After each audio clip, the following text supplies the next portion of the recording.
Manaitra ny sain'ny tompon'andraikitra eo anivon'ny fiadidinan'ny tetezamita manoloana ny olana izay mianjady azy ireo ny mpampiofana eo anivon'ny Inpf. Ny mpampiofana eo anivon'izany toeram-piofanana izany moa dia nihaonana tampanao gazety tamin'ity androany ity. Misedra olana mpiasa eo anivon'ny Institut de Promotion Formation na ny Inpf Nihaonana. Raha ny fanazavana nentin'ny solotenan'ny mpampiofana eto dia karama volvolana mbola tsy voaran'izy ireo ary tsy mbola voaefa ihany koa latsakemoka knaps nanomboka ny faran'ny taona 9 hatramin'izao. Miantso ny filohan'ny tetezamita mba hijery akaiky ny olana Institut de Promotion Formation Nihaonana ny mpiasa eo anivon'ity toeram-piofanana arakasa ity. Raha nanontaniana mikasika ny fanapa-kevitra mivoaka tamin'ny filakevitry ny gouvernemanta izay namaritra ny fanaparitahana amin'ny fiofanana ara-teknika sy arakasa ary indrindra momba ny mety anakatonana ny Inpf Nihaonana dia nilaza ny solotenan'ny mpampiofana eto amin'ny Inpf fa tsy manohitra ny fanapa-kevitry ny fanjakana izy ireo. Voalohany indrindra aloha iny hevitra fanjakana iny zany ny faharoa manaraka an'izay zany zay le fanapa-kevitra ny fanjakana zay zany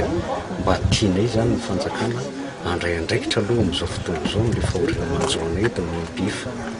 zay tsy mandany zay fanapa-kevitra ny fanjakana fa ny tena irenay zany aloha amin'izao fotoana izao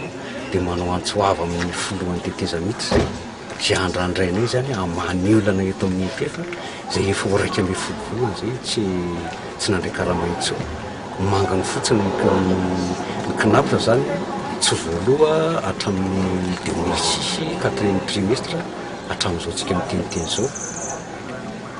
dia zay indrindra mantsy no anaovana zay SOS ny Inpf andry matofolo satria mahatsiaro kambotsy zay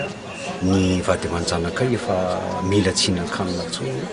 ny jirany ny tokantrano tapaka ny fahasahiranana eto amin'ny firenena moa iaraha-malaly ny anton'izay moa dia miena ny mpianatra eto aminay eto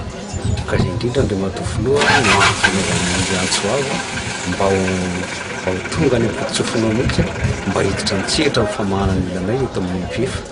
Nanamarika ny solotenan'ny mpampiofana eto amin'ny Inpf fa manana anjara lehibe amin'ny fampiofanana ity ivitoeram-pampiofanana ity. Maro ireo sampam-piofanana izay misy eto, anisan'izany ny comptabilité, mécanique automobile ary ny froid industriel. Ary hatramin'ny 7 taona nisy iny dia maro no nanohy fianarana teto ary mpiofana 500 hatramin'ny 500 isan-taona no mivoaka eto.